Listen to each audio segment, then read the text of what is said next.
केंद्रीय गृह मंत्री अमित शाह आज से 2 दिवसीय पश्चिम बंगाल दौरे पर हैं। उन्होंने सिलीगुड़ी में एक उच्च स्तरीय सीमा सुरक्षा बैठक की। राज्य में कई विकास परियोजनाओं का उद्घाटन और शिलान्यास किया, लेकिन इसमें सबसे इंपॉर्टेंट है देश की रीढ़ चिकन नेक, जिसे अभेद बनाने उतरे हैं अमित शाह। इसी क्रम में उन्होंने पूर्व सीएम ममता बनर्जी पर भी हमला बोला। केंद्रीय गृह मंत्री अमित शाह जब 2 दिनों के पश्चिम बंगाल के दौरे पर पहुंचे तो सिलीगुड़ी के चिकन नेक से ममता दीदी के खिलाफ खोल दिया है सबसे बड़ा मोर्चा। आरोप लगाया कि ममता सरकार ने देश की सुरक्षा को खतरे में डाला, घुसपैठ को बढ़ावा दिया। क्या वाकई दीदी ने रोकी सीमा पर फेंसिंग? उनको मालूम है जब तक घुसपैठ नहीं रोकती ना पश्चिम बंगाल सुरक्षित रह सकता है ना भारत सुरक्षित रह सकता। और घुसपैठ रोकने की पूर्व शर्त है कि सीमा को पूरा बना, सीमा पर बाढ़ को पूरा लगा दिया जाए। हम ममता बनर्जी के हाथ पैर जोड़कर थक गए, मगर हमें भूमि नहीं दी।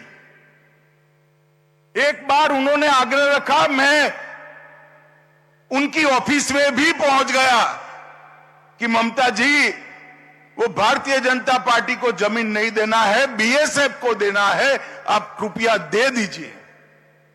हाँ बोला, मगर गई तब तक नहीं दी। शाह ने सीएम शुभेंदु अधिकारी की तारीफ की। कहा जब से वे सत्ता में आए हैं, बॉर्डर सिक्योरिटी के लिए गृह मंत्रालय से जो मदद चाहिए थी उसके लिए उन्हें बस एक फोन कॉल करना पड़ा। उन्होंने कहा कि अब किसी अप्रूवल की चिट्ठी बाद में आती है, मंजूरी पहले मिलती है। केंद्रीय गृह मंत्री अमित शाह ने सिलीगुड़ी में सशस्त्र सीमा बल के फ्रंटियर मुख्यालय में फोर्स की विभिन्न परियोजनाओं की आधारशिला रखी। सीमा सुरक्षा को मजबूत करने और इंफ्रास्ट्रक्चर को बढ़ावा देने के लिए कई महत्वपूर्ण कदम उठाए गए। उन्होंने सिलीगुड़ी में घोषणा की कि पश्चिम बंगाल में नई सरकार बनने के महज 45 दिनों के भीतर सीमा सुरक्षा बल बीएसएफ और सशस्त्र सीमा बल एसएसबी को 10,129 एकड़ जमीन उपलब्ध कराई गई है। इस जमीन का उपयोग सीमा पर फेंसिंग और सुरक्षा इंफ्रास्ट्रक्चर को मजबूत करने के लिए किया जाएगा। उन्होंने साफ शब्दों में कहा कि जब तक सीमा पार से घुसपैठ पूरी तरह नहीं रुकती, तब तक न तो पश्चिम बंगाल सुरक्षित रह सकता है और न ही भारत। और मैं शुभेंदु जी की बुरी प्रशंसा करना चाहता हूं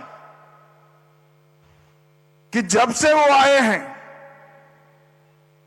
हमें सीमा सुरक्षा के लिए जो भी सहयोग चाहिए था गृह मंत्रालय को, हम सिर्फ फोन करते हैं, पत्र तो बाद में जाता है, पहले परमिशन मिल जाती। सरकार के गठन के 45 दिन के भीतर ही 1129 एकड़ भूमि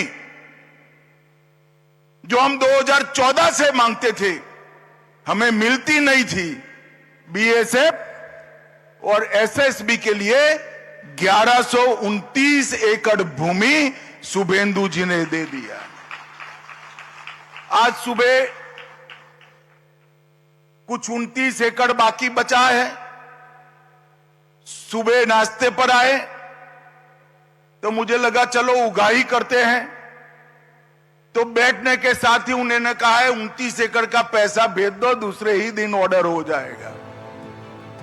शाह ने सिलीगुड़ी में एसएसबी फ्रंटियर मुख्यालय का दौरा किया और जवानों के साथ बातचीत की। उन्होंने जवानों के साथ सामूहिक भोज में भी हिस्सा लिया। सिलीगुड़ी के कावाखाली मैदान में देश के 3 नए आपराधिक कानूनों पर आधारित एक विशेष कानून प्रदर्शनी का उद्घाटन भी किया और रणनीतिक रूप से बेहद संवेदनशील सिलीगुड़ी कॉरिडोर, जिसे चिकन नेक भी कहा जाता है, उसकी सुरक्षा को लेकर सुकना में एक उच्च स्तरीय समीक्षा बैठक की।